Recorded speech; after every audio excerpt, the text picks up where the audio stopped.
faith. It must be received by faith, no? Ang sabi nga po, it is by grace that you have been saved through faith, no? And this is not from yourself, it is the gift of God, not by works, so that no one can boast. So it is the gift of God. It says, salvation is a gift, you can brag about it. Hindi po tayong pwedeng magmalaki. Amen? So what do you do with the gift? Okay, you can't brag about it, you can only accept it and be grateful for it. Ang sabi po sa Romans 14:4-16, no? People receive God's promise by having faith. This happens so that the promise can be a free gift. No? So we must receive it, but sabi nga, salvation isn't based on my performance, it's based on God's promise. Tandaan po nyo, it's not based on our goodness, no? It's based on God's grace, no? We are not getting to heaven, not based on our merits, but it's for God's mercy. Amen. Amen? And then that, sabi nga, para, it's all about Him. It's all about Him. At, katulad po ng nangyari dito sa isang Arabo na ito. Amen? So, mga foreigners po, yung mga bisita natin. Amen? Katulad po nangyari sa isang Arabo na ito. Meron po nangyari sa kanya nung tinanggap niya ng he received by faith. Available to anyone, no? Available to anyone. The promise, ang sabi po doon sa Romans 14:6, the promise is not only for those people that live under the law, no? It is for everyone who lives with faith like Abraham. Alam ba ninyo kung bakit po tinawag ang mga Israelita? No? Bakit sila tinawag na chosen people? Okay, so does God love them more than us? O, alam mo hindi po ito yun. Diba? Kaya po sila tinawag dahil meron pong layunin ang Diyos para sa kanila. Alam po natin yun, di ba ba? Na sila po ang gagamitin sana ng Diyos upang sabi nga po ipangaral, ipahayag na merong isang Diyos. Pero nakakalungkot dahil kasi tumanggi po sila, di ba ba? Alam natin yan, tumanggi sila. Pero ngayon ibinigay po yung layunin na yan, yung karapatan ngayon doon sa church, di ba? Sa iglesia. At alam po natin na iglesia, it's composed, sabi nga po, of the Jews and the Gentiles. Composed ng mga Ilocano, mga Kumpangan, mga Bisaya, di ba ba? Yan po yung church, no? Kaya sa atin po, binigay ngayon, sabi nga yung tungkulin upang, sabi nga, ipangaral ang mabuting balita. No? Kaya ito po yung dapat natin ipangaral, sabi nga, everyone who calls on the name of the Lord will be saved. Tandaan nyo, wala pong kota sa heaven.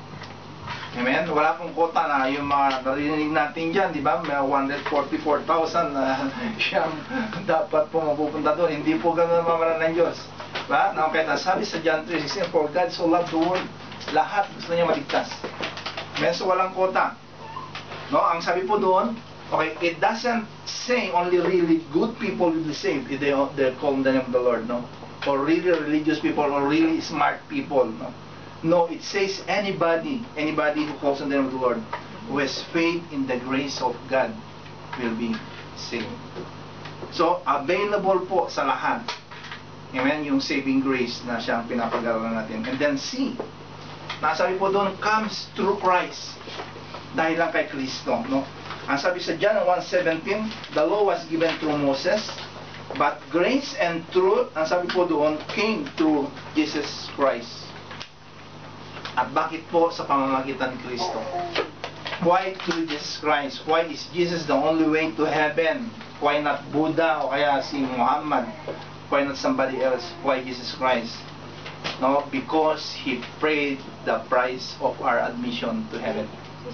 He already paid for salvation. No, nobody else has done that one on the cross. No, He paid for our sins. Yung po tandaan natin. Hindi lang po yung kaligtasan, hindi lang po yung sabi nga po, kundi yung pagpunta rin natin sa langit. Binayaran po lahat ng Panginoon Yesus. No, so, ito po ang dapat nyo malaman. That grace, no? Though grace is free, di ba ba? No doubt about that, no? It is not cheap. Okay, ulitin ko. Though grace is free, no? Hindi po ito cheap na katulad ng inikala natin. Bakit po? Dahil po ang ibinayad, tandaan nyo, ang ibinayad po ay buhay po ng anak ng Diyos, ating Panginoon Jesus. So, it's not cheap. Okay, so sabi nga po, alam nyo pagkakaiba ng grace sa kayong law? Unlaw po, tingnan nyo. Tingnan nyo, kung hindi po natin alam yung condemnation sa conviction, di ba, kapag nagkasala ka sa isang bagay na sinasabi ng batas, ano sabi sa'yo? Yan ka talaga, matigas ang ulo mo. Di ba? Ganun po yung mga ng batas. Pero tingnan nyo, ang biyaya, di ba? Kapag ang biyaya ng Diyos ang nagsabi sa'yo, ang sabi niya, anak, medyo lumiliw ka na yata, ito yung daan. At doon ka dumaan. Nakita niyo yung pagkakaiba? No, na yung condemnation is the law, di ba? Kapag nagkasala ka, talagang ganyan ka naman talaga eh. Di ba? Pero ang biyaya po ng Diyos, anak, dahan-dahan ka lang dyan, di ba? Parang ganun yung sinasabi niya sa'yo. Ganun po ang pagkakaiba. Kaya bakit ang Panginoon Jesus ang dapat, di ba? Ang sabi po doon, okay, salvation is found in no one else. Sa Acts 4:12, tandaan nyo, salvation is found in no one else, for there is no other name, nakita nyo, under heaven, no, given to mankind by which must be saved. Hindi po ito pangalan ng santo o kaya ng santa ang kaligtasan natin. Ito po yung sinasabi po sa Acts 4:12. At pagkatapos nasabi po sa Romans chapter 5:15, na many people have received God's gift of life by grace of one man, Jesus Christ. No, it's only through Jesus Christ. At bakit po sa Panginoon Jesus? Ang sabi po sa Galatians, no, ito po ang tandaan niyo. Don't treat the grace of God as meaningless. No? For if we could be saved by keeping the law, then there was no need for Christ to die. Nakita nyo? Kailangan pahalagahan po natin yung ginawa sa atin ng Panginoon Jesus. Dahil yun po ang nagbigay sa atin ng kaligtasan. At katulad po ng mapapanood natin ngayon, this is the last video na about Hinduism naman. Tapos tayo sa isang satanismo. Tapos natapos tayo sa isang Muslim. Ito naman po sa isang Hindu. No? Na kung saan yung pangalan po ng Panginoon ang siyang pinanghawakan niya. No? It is extended throughout eternity. Ano ibig sabihin noon? Sabi po sa Romans 6:23, the wages of sin is death, no, but the free gift of God is eternal life through Christ Jesus our Lord. No, extended throughout eternity. So eternal life po ang pinag-uusapan dito. Now, kahit yun po ang ibig sabihin ng saving grace ng Ino, it is extended throughout eternity. Eternal life is one of the benefits of grace. Tandaan po ninyo. Alam niyo po, with Jesus Christ, it's just it's keep getting better and better. Okay? Nung nakipagrelasyon tayo sa Kanya dito, nakita po ninyo yung mga biyayang pinagkakaloob niya. Pero hindi po magtatapos dyan. Dahil nagkatapusan po ng biyayang talagang buhos-buhos niya sa atin ay yung pong pupuntahan natin. Ngayon ba? Ano po ba yung akala na niya? Ano ba yung imagination nyo? Napanood na po ninyo yung Heavens for Real? Hindi pa. Oh, may nakapanood na. Napanood mo na yun, Brad? Okay. Joy, napanood mo na? Ay, talagang ikaw hindi ka nanonood lang. Iba pinapanood mo. Mas ikaw, yung Joremel, napanood mo? Hindi rin. Binigyan ko kayo ng channel nung nandun yun, Heavens for Real. Alam niyo, napakaganda yun, dahil sa anak ng pastor yun. 4 years old siya. At napunta siya sa langit. Kaya yung pong sinabi niya, halos yung pong gusto kong maunawaan nyo. No? Nasabi niya, have you ever thought what is heaven really going to be like? Okay, the Bible tells that heaven is going to be like in 4 things po, yung apat na gusto kong makita natin. Ito po yung ibig sabihin ng langit. Number 1 po, sabi niya, it is a place for reunion.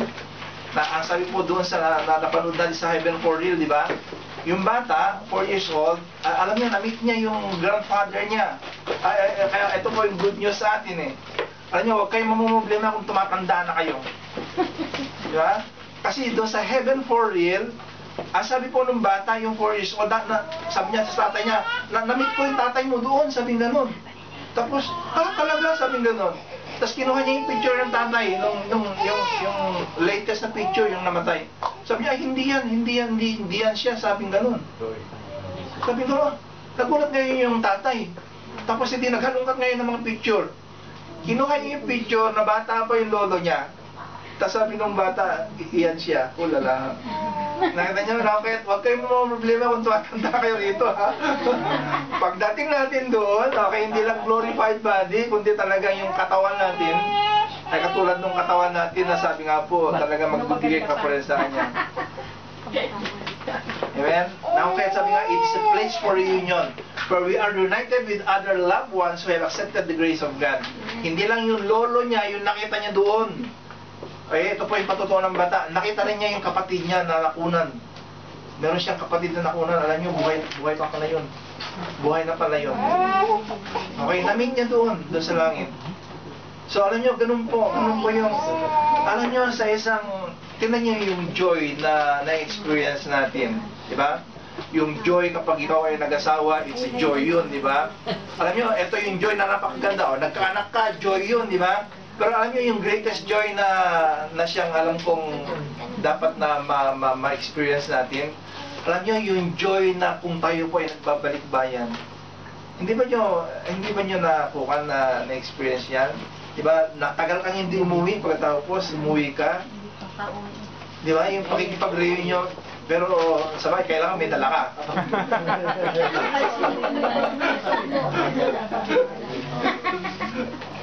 Pero di ba, sabi nga, no place like home. Di ba ba? And this is not our home. Tandaan nyo, hindi po ito yung bayan natin. Okay, babalik at babalik tayo sa Kanya, and that will be the greatest joy.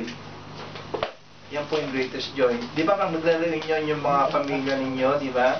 Kapag nandun lahat yung pamilya, nakita nyo, hindi pa nyo na-feel yung ibang klaseng joy.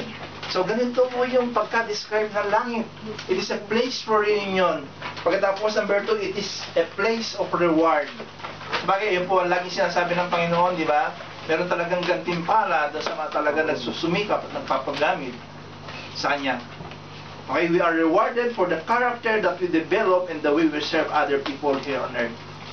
Tandaan po ninyo. Okay, pero tayo po ay gumagawa dahil po ang biyaya ng Diyos ang nagpapakilos sa atin at hindi yung sarili natin. Dahil kasi kapag self-effort na, di ba?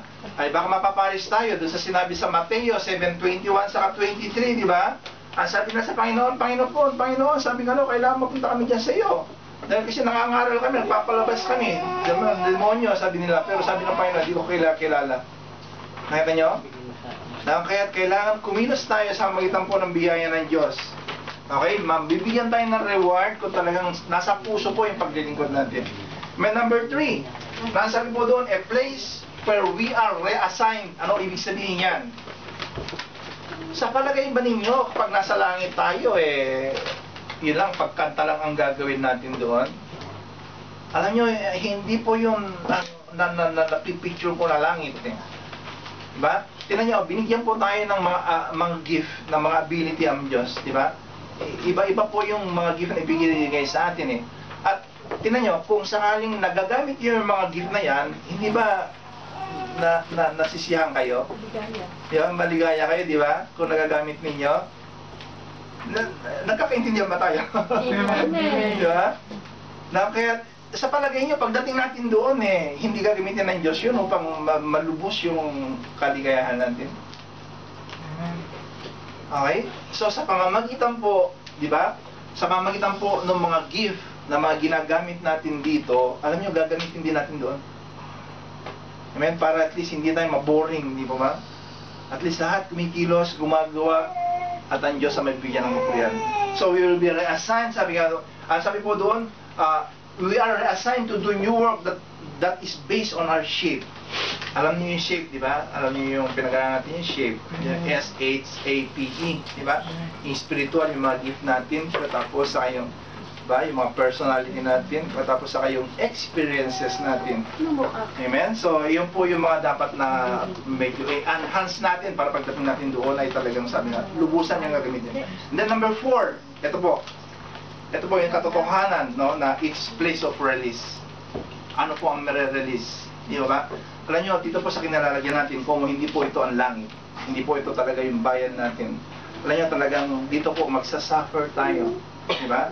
Ano yung suffer? Nag-suffer tayo mga sadness, mga hinanakit, mga sama ng loob, mga depression, mga loneliness. Diba? Tapos yung mga kung ano-ano mga dumadapo sa atin. Pero in heaven, okay, alam nyo, marerelease po lahat yan. Hindi po natin mararanasan yung mga pains na yan. Okay? It's going to be a wonderful place. At it is a gift of God. Biyaya lang po ng Diyos yan. Kaya nga lang, sabi nga po, there is one catch, no? meron pong gustong ipinapasabi ng Diyos upang, sabi nga po, makamit natin ang lahat na ito. At ano po yun? Sabi nga po, you have to accept it. Kailangan tanggapin mo yung inaalok ngayon na saving grace. No? Anong ibig sabihin noon, di ba? Kasi yung mensahe po ngayon ng saving grace ay nag-aalok po ang Diyos upang yung mga sinabi natin dyan ay mapapasa yun. Mapapasa inyo. Man, you must have to accept. Sabi nga, kung nagbigay ng gift, di po ba? Kapag binigyan ka ng gift, ano ba ang dapat gawin sa gift? Ito ba yung tinatabi lang? Di ba binubuksan? Amen? Kahit katulad nga po ang sabi niya, di ba? For the wages of sin is death, but the gift of God is eternal life. It's a gift. So eternal life that comes with saving grace. Okay? At sabi nga po, ang grace na yan is, sabi nga po, it's customized to, sabi nga po, anong personality ng bawat sa atin. Kaya, and God knows exactly what you need. Amen? At dito ko patatapusin. Alam po ninyo yung adulterous woman na nahuli, di ba? Nahuli ng mga Pariseo, patas nila sa Panginoon Jesus, di ba? Tapos, ang sabi nila, kailangan patayin ito kasi siya ay ganito ang ginawa. Di ba? Pagkatapos, alam niyo, merong lesson doon na dapat natin makita. Na kasi kung minsan, kung hindi natin alam ang ibig sabihin ng biyaya, alam niyo kung minsan talaga inaabuso natin. Naabuso natin. Pero alam nyo, ang makita natin lesson doon sa adulterous woman, di ba? Nung dinala na sa Panginoon Jesus, ang sabi ng Panginoon Jesus, sige, bumato yung walang kasalanan. Hanggang sa lahat pala may kasalanan, kaya walang bumato. Di ba? Pagkatapos, nung nawala na sila, tapos sabi ng Panginoon, where are you condemners? Sabi ng Panginoon sa babae. Sabi niya, they are all gone, Lord. Sabi nga nun. Pagkatapos alam nyo, meron pong sinabi ang Panginoon Jesus na dapat natin malaman doon. At dapat din doon tayo mag-start kung talagang sabi nga po, yung saving grace ay talagang mapapasa atin at talagang magpapatuloy tayo. Dalawang bagay po yung makita natin doon. Ang sabi po ng Panginoon, sabi niya, okay, ang sabi ng Panginoon sa kanya, neither do I condemn you. Sabi niya, hindi kita kinokondena, sabi niya. Okay? Pero ang pangalawa po, napaka-importante. Ang sabi niya, now go and sin no more. Nakita niyo? Kailangan unawain po natin ibig sabihin ng biyaya kung minsan. Okay, binigyan siya ng biyaya dahil kasi hindi nga siya natulan, hindi siya pinatay dahil kasi sabi nga, hindi ganoon ang Panginoon Jesus. Kaya lang sabi nga, kung sakali binigyan ka ng biyaya, pwede talagang huwag mong abusuin. Kasi kung minsan sabi nga po, okay, kung minsan talagang kapag hindi natin naunawaan ang biyaya ng Diyos, talagang maabuso tayo. No? Kahit ang sabi nga po dun sa Romans chapter 6, di ba? Shall we continue in sin so that grace may abound? Sabi nga nun doon. Ang sabi niya, no. Okay? At bakit? Dahil kasi tingnan mo kung anong pagkatao yung ginagamit mo. Kasi kung low ang pagkatao ginagamit mo, at talagang likas na makasalanan yan, nagpapatuloy. Pero kung yung bagong pagkatao, nagsusumikap po ito, amen? Magsusumikap po ito upang mabigyan niya kasiyahan yung relasyon niya sa Diyos. Okay, there are two profound statements. He said, I don't condemn you, and then he says, now just stop doing it. Go and sin no more. Ang sabi niya, let me help you to change. Okay, he's not saying just keep doing whatever destroying your life, whatever opposing the laws of God. He just said, go and sin no more. Tandaan nyo, pansinin nyo ay, kung babasahin nyo yung Biblia, alam nyo, hindi po sinermonan ng Diyos yung babae na yon. Hindi po niya sinermonan. Okay? Ang sabi nga po, simple lang yung sinabi niya, di ba? Go and sin no more. Hindi napakahaba yung sinabi sa kanya, kundi go and sin no more. Okay, so God's amazing grace is available right here and now and today. Okay, kaya tayo nandito ngayon dahil kasi ito po yung gustong ipapaalala sa inyo ng Diyos. No, kung mag-i-start po tayo, kung nag-uumpisa po tayo, nagpapatuloy po tayo sa ating buhay Kristiyano, alahanin niyo, libre po yung biyayang ipinagkaloob sa atin ng Diyos. It's a free gift, sabi ganun, okay? That's why He brought you here. Okay, you are not here by accident. He brought you here. If you have never received that saving grace gift, what are you waiting on?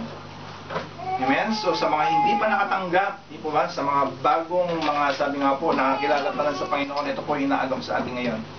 no? Inaalok po niya yung saving grace sa bawat isa sa atin. Amen? Okay, so let's pray. Thank you, Lord God. Hallelujah.